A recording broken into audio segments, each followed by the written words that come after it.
The most important video polymerisation. Exam में इसमें से डेफिनेटली आपके क्वेश्चन देखने को मिलता है। एक ये टॉपिक हो गया पॉलीमराइजेशन और एक आपका हो गया chemistry in everyday life. Definitely आपका क्वेश्चन आरआरबी में, रेलवे में, आपके और भी एग्ज़ाम हैं सीएचएसएल का, इसमें क्वेश्चन आपके देखने को मिलता है। ये बुक इस तरीके से कंपाइल की है भाई, आप पूरे यूट्यूब पे उठा के देख लीजिए, इस तरीके का कंटेंट आपको डेफिनेटली कहीं नहीं मिलेगा।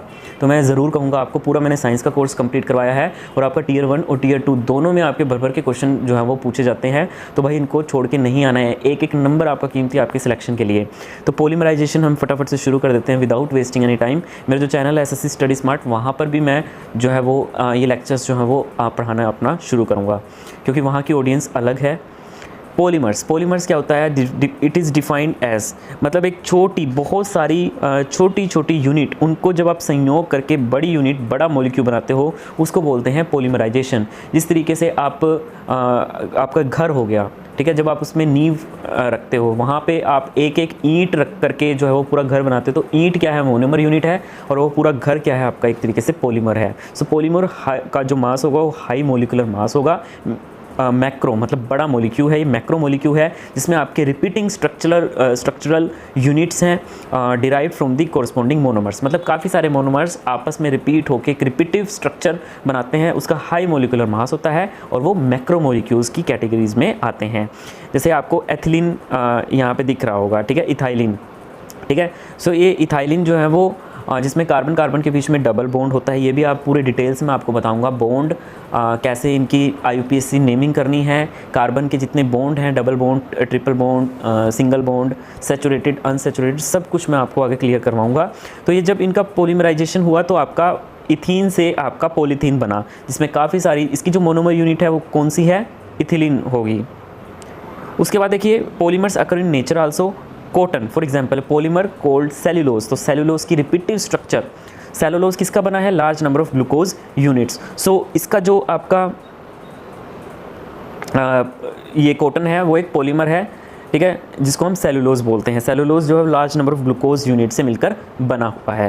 तो नेचर में भी पॉलीमर्स पाए जाते हैं। कॉटन, ठीक है, for example is a polymer called cellulose, और जो कि काफ़ी सारे ग्लूकोज यूनिट से मिलकर के बना हुआ है।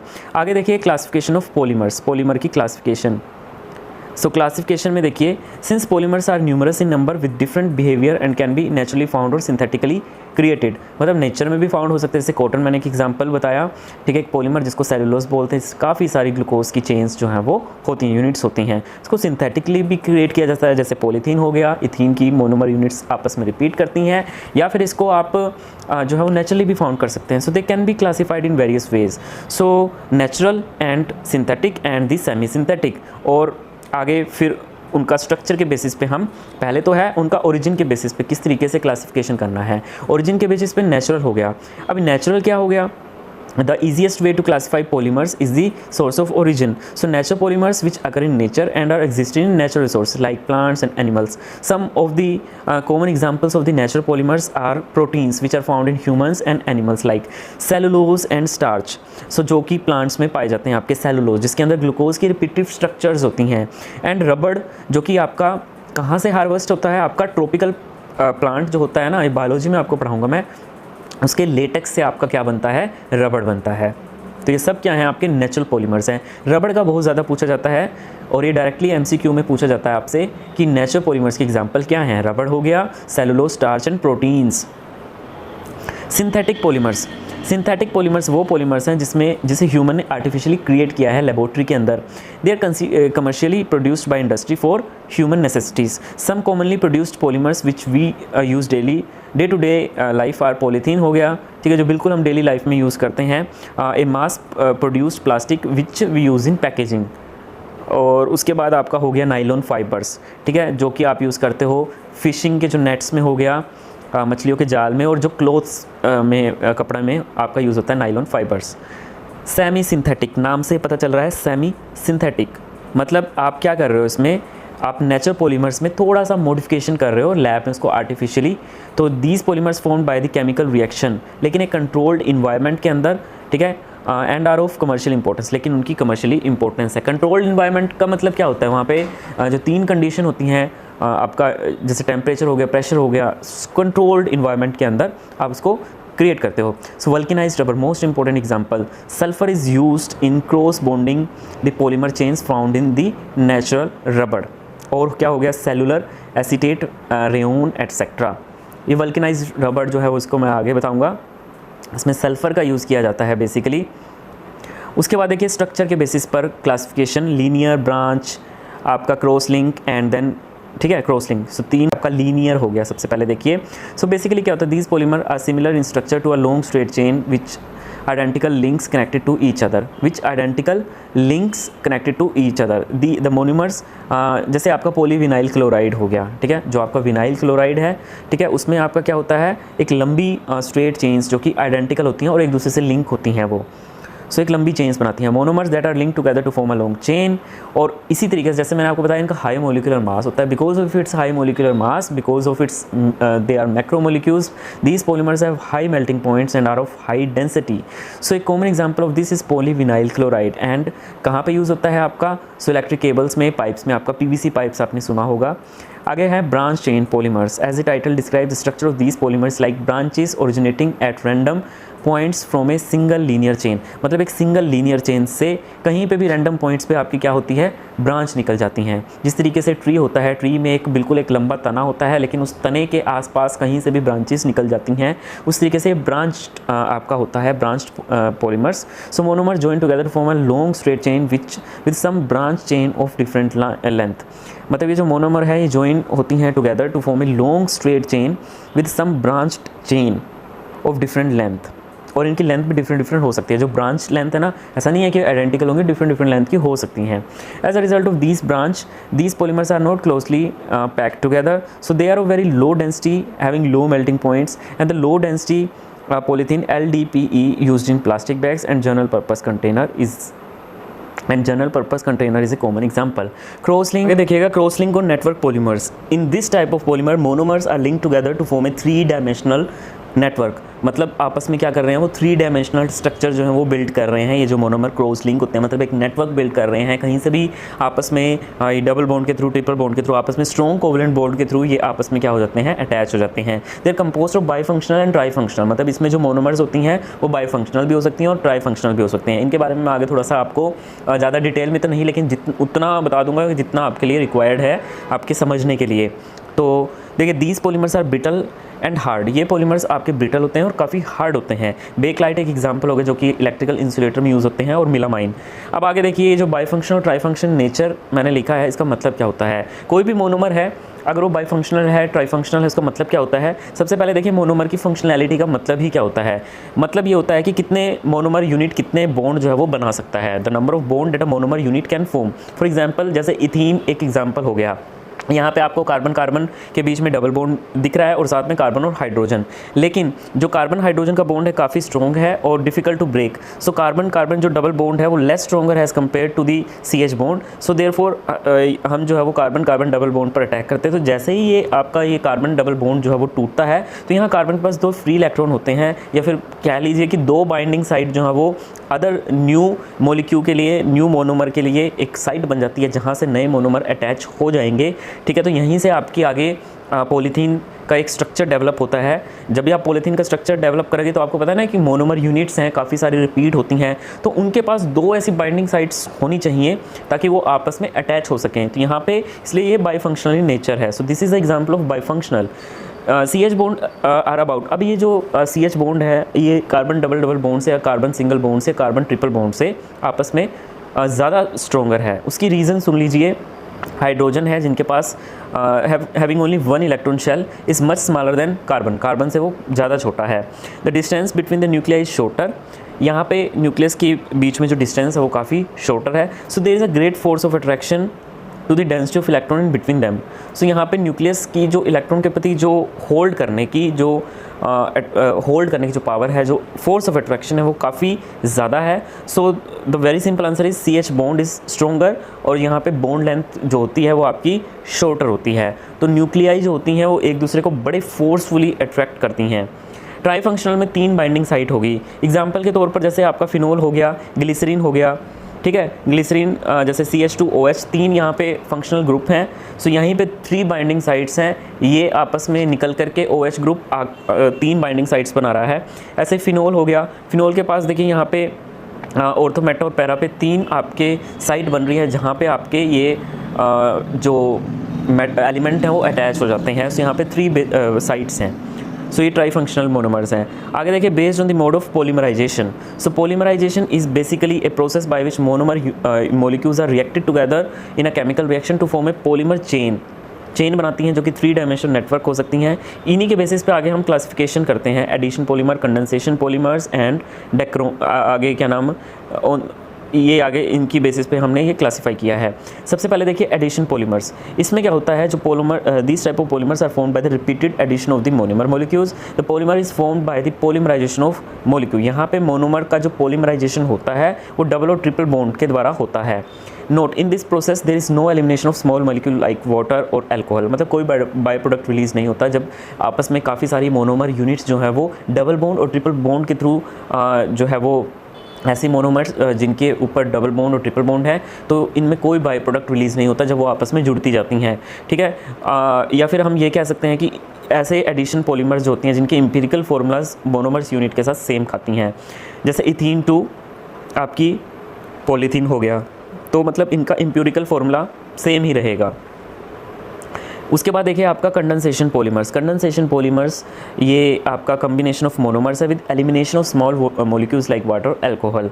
सो these the monomers in this type of condensation reaction are, इनमें मोनोमर जो होता है वो आपका बाईफंक्शनल भी हो सकता है, ट्राईफंक्शनल भी हो सकता है। इनका ऑलरेडी मैंने मतलब बता दिया। बाईफंक्शनल मतलब मोनोमर के पास 2 बॉन्ड हैं आगे जोड़ने के लिए मोनोमर्स के पास जो नए मोनोमर्स हैं, और ट्राईफंक्शनल में 3 आपके ऐसे जो बाइंडिंग साइट्स है जहाँ पे नए मोनोमर्स जुड़ जाते हैं। एक कॉमन एग्जांपल जो हो गया आपका hexamethylene diamine and adipic acid.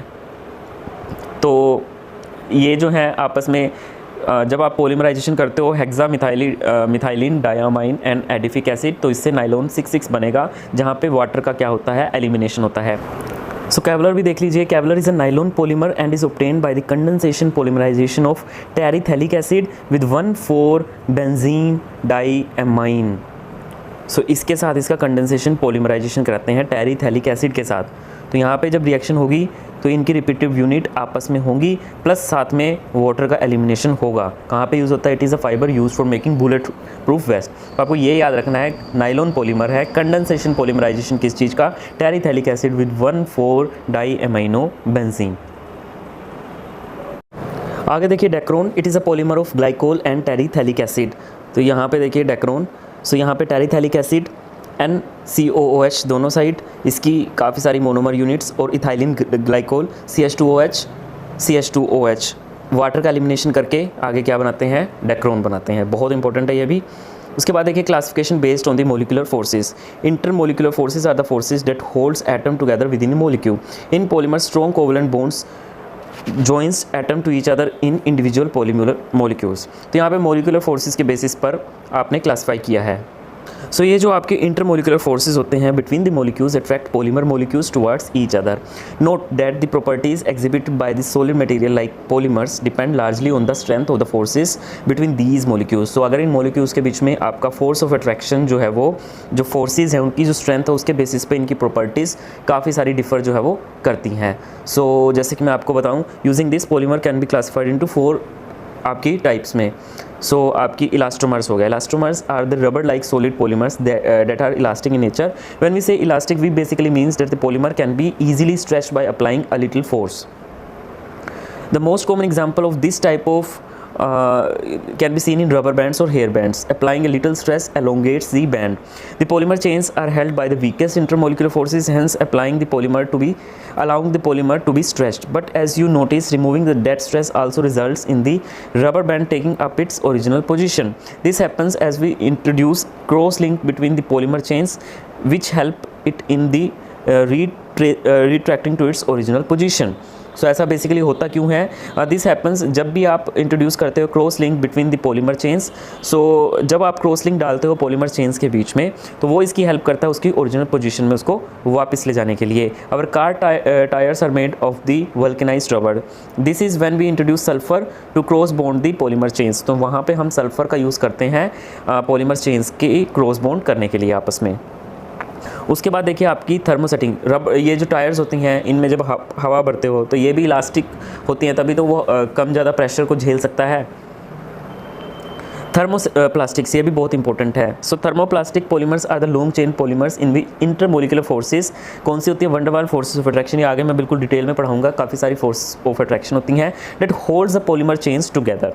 यहाँ पे ये लंबी लॉन्ग चेन पॉलीमर्स हैं, इनमें इंटरमोलिकुलर फोर्सेस जो कि वंडरवाल फोर्सेस होती हैं, जो कि वीक होती हैं, hold the polymer chains together. These polymers when heated, जब आप इनको हीट करोगे सॉफ्ट हो जाएंगी, thick fluid like, and harden when they are allowed to cool down forming a hard mass. They do not contain any cross bond and hence can easily be shape by heating and using moulds. इनके बीच में आपने कोई cross bond नहीं दिया है, सो इसकी वजह से they can be easily shape by heating and using mould. सो इनको आप हीट करके या फिर किसी भी मोल्डिंग यूज़ करके आप इसको शेप दे सकते हैं। थर्मोप्लास्टिक्स इसको बोल देते हैं। एक एग्जांपल हो गया आपका पीवीसी या फिर पॉलीस्टीरीन हो गया आपका। ये सारे एग्जांपल हैं आपके थर्मोप्लास्टिक्स के। इनमें वंडरवाल फोर्सेस ऑफ अट्रैक्शन होती है पॉलीमर्स चेन्स के बीच में, और जब आप इनको हीट करते हो तो वो आपका सॉफ्ट हो जाता है। अब प्लास्टिक है, प्लास्टिक को आप जलाना तो वो क्या बन जाएगा? लिक्विड जैसा बन जाएगा, और जब आप उसको ठंडा कर दोगे तो वो हार्ड हो जाएगा। सो ऐसे इनकी शेप्स में चेंज आने लगता है। सो ये जैसे पॉलीस्टीरीन का आपका एग्जांपल है, यहाँ पे आप देख सकते हो पॉलीस्टीरीन का example.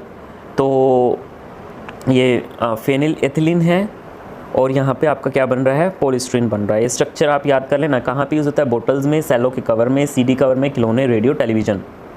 Next is PVC polyvinyl chloride. PVC pipe जैसा कि होता है, तो ये तो आपको पता ही है। यहाँ पे कार्बन कार्बन के बीच में डबल बॉन्ड है। सो डबल बॉन्ड में मतलब दो आपकी बाइंडिंग साइड्स हैं। सो बाई फंक्शनल होता है। ये मैं ऑलरेडी आपको करवा चुका हूँ। उपयोग कहाँ पे होता है इसका? आपका पतली चादर, बरसाती बैग, पाइप, इन सब में आपका यूज़ होता है। उसके बाद आता है आपका थर्मोसेटिंग प्लास्टिक। ये सेमी फ्लूइड इन नेचर होता है विद लो मोलिकुलर मास। इनका मोलिकुलर मास कम होता है और सेमी फ्लूइड होते हैं। When heated they start cross linking between the polymer chains. जब आप इनको हीट करते हो तो इनके बीच में क्रॉस लिंक बनना शुरू हो जाता है, दस बिकमिंग हार्ड एंड इनफ्यूजिबल। सो वहाँ पे जब भी आपका ये क्रॉस लिंक बनेगा तो वो आपका हार्ड होना शुरू हो जाएगा। ठीक है, हार्ड होना शुरू हो जाएगा, becoming hard and infusible. They form a 3 dimensional structure on the application of heat. Heat करने पर वो 3 डायमेंशनल स्ट्रक्चर बना देता है। The reaction is irreversible in nature. Example हो गया आपका बेकलाइट हो गया थर्मोसेटिंग पॉलीमर्स का, which is used in making electrical conduction. और आपका चौथा हो गया आपका फाइबर। तो फाइबर में क्या है? In the classification of polymers there are class of polymers which are thread like in nature and also easily be woven. They have a strong intermolecular forces between the change, giving them less elasticity and high tensile strength. The intermolecular forces may be hydrogen bond or dipole-dipole interaction. The fibers have sharp or high melting point. अब चूँकि ये strong intermolecular forces होती हैं, तो इनका melting point आपका high होता है। Common example में आपका nylon 66 which is used in carpet and apparels. The above was a general way to classify polymers, and another category of polymers is that of biopolymers. So they are obtained from the living organism, that is why they are known as biopolymers. So they are biodegradable and have a very well defined structure. So various biomolecules कौन से होते हैं आपकी human body में? Carbohydrate हो गया, protein हो गया, सब इसकी कैटेगरी में आपका आता है। उसके बाद एक क्वेश्चन है आपका, ये आया हुआ था, which of these polymers occurs naturally? Starch and nylon, cellulose and starch, protein and PVC. PVC नहीं होता, नाइलॉन नहीं होता। So the correct answer is cellulose and starch. उसके बाद देखिए few important polymers. Polythene, low density polythene. Polymerization of ethene under high pressure in the presence of traces of dioxygen or a peroxide initiator catalyst.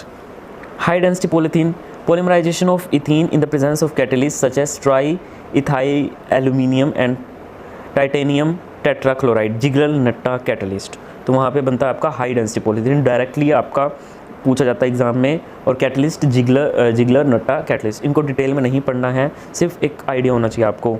Poli tetra फ्लोरोइथीन, Teflon जिसको बोलते हैं। So basically manufacture होता है आपका tetra फ्लोरोइथीन, नाम से पता चल रहा है टेफ्लॉन का। पोली टेट्रा फ्लोरोइथीन की काफ़ी सारी मोनोमर यूनिट जो हैं ये आपस में मिलकर के टेफ्लॉन बनाती हैं।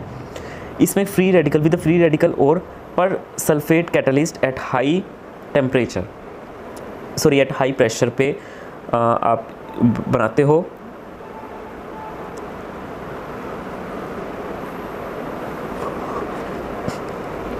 उसके बाद देखिए आपका poly acrylonitrile. So polymer of acrylonitrile होता है, उसकी काफ़ी monomer units in the presence of peroxide catalyst.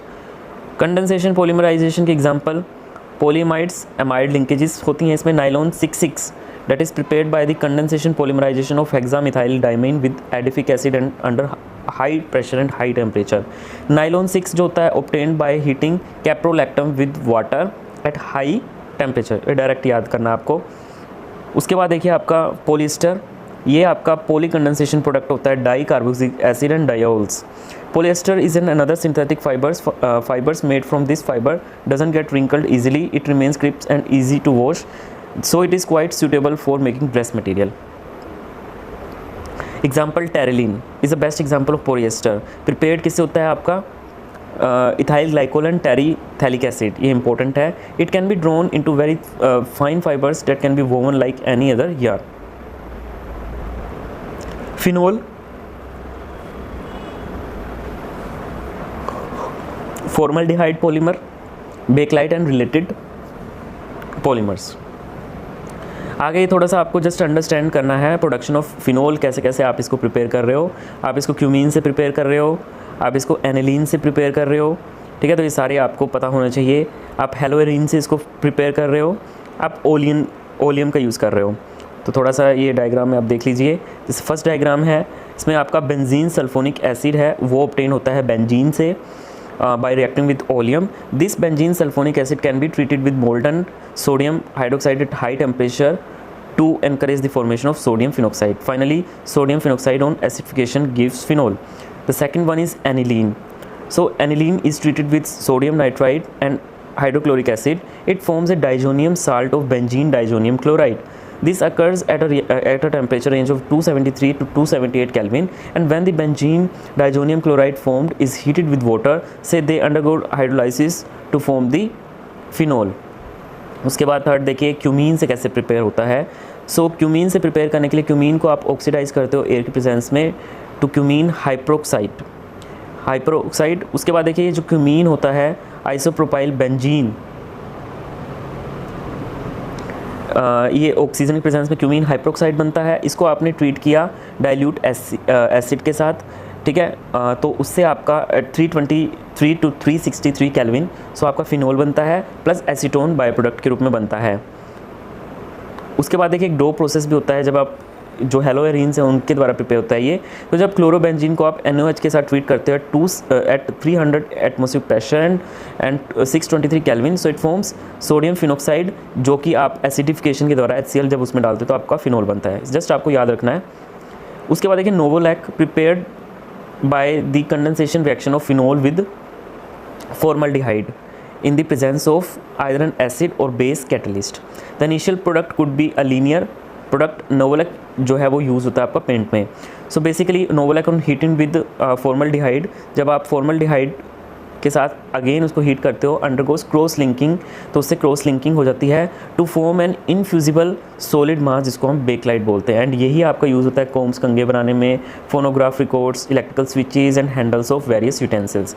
सबसे पहले मैंने आपको बताया फॉर्मल्डिहाइड्रेट, ठीक है, तो फॉर्मल्डिहाइडेट को जब आप फिनोल के साथ कंडेंसेशन रिएक्शन आप करवाओगे एसिडिक मीडियम में, तो आपका बनता है नोवोलैक। सो नोवोलैक का मैंने अगेन आपको बताया कि जो नोवोलैक है ये आपका पेंट्स में यूज़ होता है। So on heating with formaldehyde, so HCHO के साथ जब आप इसको हीट करते हो तो ये क्रॉस लिंकिंग इसमें हो जाती है। क्रॉस लिंकिंग का मतलब आप समझते ही होंगे कि आपस में ये जो है मोनोमर यूनिट्स आपस में लिंक करती हैं रिएक्शन करने के बाद, इसको ही हम आगे बेकलाइट बोलते हैं, एक सॉलिड इनफ्यूजिबल सॉलिड मास। सो यहाँ पे यही इसकी एक रिएक्शन है। उसके बाद देखिए आपका melamine formaldehyde polymer is formed by the condensation polymerisation of melamine and formaldehyde. So जो आपका मेलामाइन फॉर्मल्डिहाइड पॉलीमर है, ये बनता है आपका polymerisation of melamine and formaldehyde. It is a versatile material. It resists fire and can tolerate heat better than other plastic. It is used for making floor tiles, kitchenwares, fabrics which resist fire. It is used in the manufacture of unbreakable crockery. Co-polymerization. Natural rubber हो गया. Natural rubber is may be considered as a linear polymer of isoprene, 2-methyl-1,3-butadiene, and is also called as cis-1,4 polyisoprene. तो ये इसके नाम है natural rubber के, ये linear polymer है आइसोप्रीन का। उसके बाद देखिए vulcanisation of rubber, most important. This process consist of heating a mixture of raw rubber with sulphur. जब आप कच्ची रबड़ को, रो रबड़ को इन रो फॉर्म, कच्ची फॉर्म में आप सल्फर उसको हीट करते हो and an appropriate additive at a temperature range between 373 to 415 Kelvin so that the rubber gets stiffened. Vulcanization is a process of hardening rubber. So it has also grown to include the hardening of other synthetic rubbers by various means. For example, silicone rubber and chloroprene rubber.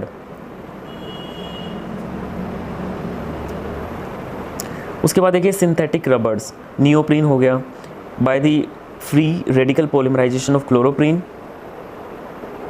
Rayon हो गया, rayon और silk, artificial silk. Although rayon is obtained from natural source, a wood pulp, yet it is a man-made fiber. Nylon हो गया. Nylon is used for making parachutes and rope for rope climbing, and nylon thread is usually stronger than steel wire. Bunias, most important. Bunias is formed by the co-polymerization of 1,3-butadiene and styrene. It has highly tensile strength. तो आपको याद रखना है कि किस किस का ये co-polymerization होता है, 1,3-butadiene and styrene. It has high tensile strength and can be used as a natural rubber alternative. It's utilized to create car tires, footwear components, cable, insulator and other things. Bunan, it is a copolymer made of polymerizing 1,3-butadiene with acrylonitrile in the presence of peroxide catalyst. Oil, petrol and some organic solvents would not harm it. They are typically utilized to make tank linings, oil seals and other things.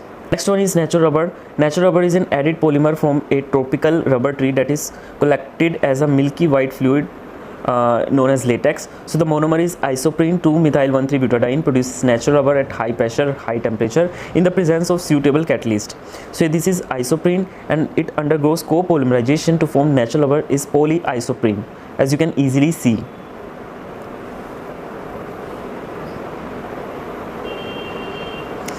आगे देखिए RDX, जो research and development explosive RDX. So इसकी खोज की थी Hans Henning ने. Chemical name tri methylene tri nitramine. RDX को ही साइक्लोनाइट T4 के नाम से जाना जाता है. गन पाउडर खोज किसने की थी? रोजर बैंकन ने. इसको बनाने में पोटाशियम नाइट्रेट का प्रयोग किया जाता है. उसके बाद देखिए कुछ ये आपके विस्फोटक पदार्थ है, TNT, मोस्ट इंपॉर्टेंट, ट्राई नाइट्रोटोल्यूइन. सो टोल्यूइन को जब आप ट्रीट करवाते हो HNO3 और H2SO4 के द्वारा, तो आपका क्या बनता है यहाँ पे? TNT बनता है. तो यहाँ पे भी जो टोल्यूइन है ये बेसिकली क्या है आपका ट्राइफंक्शनल बन रहा है. यहाँ पे ऑर्थो, पैरा और मेटा पोजीशन पे आपकी बाइंडिंग साइट्स बन रही है 3 और अटैच क्या हो जाता है? NO2 अटैच हो जाता है. TNP try nitrophenol. सो यहाँ पे भी आपका जो फिनोल है वो एक तरीके से ट्राइफंक्शनल मोनोमर के रूप में एक्ट कर रहा है. सो यहाँ पे आपका क्या बनता है? TNP बनता है. इसको पिक्रिक अम्ल भी कहा जाता है, बहुत इंपॉर्टेंट है पिक्रिक अम्ल क्या होता है. उसके बाद देखिए TNG, सो ट्राई नाइट्रोग्लिसरीन. सो ग्लिसरीन को जब आप H2SO4 और HNO3 के साथ ट्रीट करते हो तो आपका बनता है TNG ट्राई नाइट्रोग्लिसरीन. इसे ही नाइट्रोग्लिसरीन और नोबल तेल कहा जाता है. ये उपयोग कहाँ है? इसका उपयोग आपका डायनामाइट बनाने में किया जाता है. डायनामाइट की खोज किसने की थी? अल्फ्रेड नोबल ने की थी. उसके बाद देखिए इंपॉर्टेंट क्वेश्चन है, क्लोरोपिक्रिन का जो कॉमन नेम है वो क्या है? टीयर गैस इसको बोलते हैं, कॉमन नेम, साधारण नाम. सो बेसिकली क्लोरोपिक्रिन इंसेक्टिसाइड है, टीयर गैस बोलते हैं इसको. इसका जो फॉर्मूला होता है वो CCl3NO2 और केमिकली इसको बोलते हैं आपका ट्राई क्लोरो नाइट्रोमीथेन. प्राकृतिक रबड़ इनमें से किसका एक बहुलक है? आइसोप्रीन का. निम्नलिखित में से कौन सा एक प्राकृतिक बहुलक नहीं है? नाइलोन एक प्राकृतिक बहुलक नहीं है. ऊन, रेशम, चमड़ा, ये सब क्या है? एक प्राकृतिक बहुलक है. जो नहीं है वो नाइलोन है. प्लास्टिक से कौन सी गैस उत्पन्न होती है? पॉलीइथिलीन. निम्नलिखित में से कौन सा बहुलक जो है बुलेट प्रूफ वस्त्र बनाने के में उपयोग किया जाता है? तो पॉलीएमाइड. पॉलीएमाइड बुलेट प्रूफ वस्त्र बनाने में, ये मैंने ऊपर आपको करवाया था. जो आपका बुलेट प्रूफ वस्त्र है उसको बनाने में किसका यूज़ किया जाता है, ये ऊपर मैंने आपको करवाया था। आगे देखिए, निम्नलिखित में से कौन सा पॉलीमर नहीं है? नायलॉन, टेफ्लॉन, पॉलीस्टीरीन, ये सब क्या हैं आपके पॉलीमर्स हैं, बट कैप्रोलैक्टम ये आपका पॉलीमर नहीं है। बहुलक जो विशेषतः बर्तनों पर न चिपकने वाली सतह के रूप में प्रयुक्त होता है, टेफ्लॉन।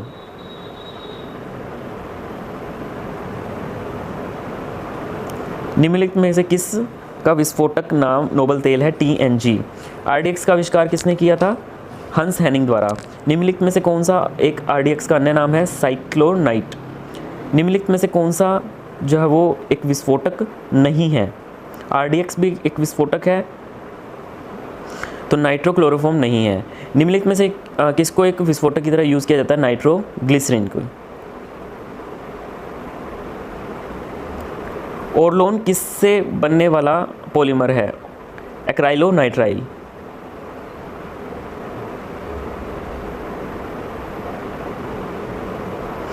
बेकलाइट, फिनोल तथा अन्य किसका बहुलक है? फॉर्मल्डिहाइड का। निम्नलिखित में से किसके बहुलीकरण से PVC बनता है? Vinyl chloride. टेफ्लॉन नामक प्लास्टिक का निर्माण किस यौगिक के बहुलीकरण द्वारा होता है? तो टेट्राफ्लोरोइथिलीन। मानव निर्मित प्रथम कृत्रिम रेशा फाइबर था? नाइलॉन। हेक्सामिथाइलिन और एडिफिक एसिड के संघनन से प्राप्त पॉलीमर क्या होता है? नाइलॉन 66। इंपॉर्टेंट है ये।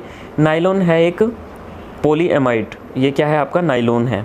रेयॉन के निर्माण के लिए कच्चे माल के रूप में किसका प्रयोग किया जाता है? सेलुलोज का। प्राकृतिक रबर का वल्केनाइजेशन करने के लिए उसको आप क्या करते हो? यूज़ सल्फर के साथ उसको गर्म करते हो। रबड़ किसका उत्पाद है? लेटेक्स का। निम्नलिखित में किसके निर्माण में फिनोल का प्रयोग किया जाता है? बेकलाइट के। निम्नलिखित में किसका प्रयोग विस्फोटक के उत्पादन में किया जाता है? ग्लिसरोल। ट्राइनाइट्रोटोल्यूइन है एक विस्फोटक। निम्नलिखित में से कौन सा बहुलक बुलेट प्रूफ खिड़की बनाने में किया जाता है? पॉलीकार्बोनेट। टेफ्लॉन क्या है? फ्लूरोकार्बन। निम्नलिखित में कौन सा एक प्राकृतिक बहुलक नहीं है? नाइलॉन। प्रेशर कुकरों का हैंडल प्लास्टिक का बना होता है। इनमें से कौन सा प्लास्टिक प्रयुक्त होता है जो कि प्रथम मानव निर्मित प्लास्टिक है? बेकलाइट। निम्नलिखित कथनों पर विचार कीजिए, कौन सा कथन आपको बताना सही है? टेफ्लॉन और डेक्रोन बहुलक हैं, बिल्कुल सही है। नियोप्रीन सिंथेटिक रबड़ है, बिल्कुल सही है। पॉलीथीन पॉलीएथिलीन का बहुलक है, बिल्कुल ठीक। पॉलीथीन आपका पॉलीएथिलीन का बहुलक है। प्राकृतिक रबड़ क्लोरोप्रीन है, ये भी आपका गलत है। थर्ड 1 2 3 आपका ठीक है। बुलेट प्रूफ जैकेट के निर्माण में कौन सा बहुलक यूज़ होता है आपका? केवलर।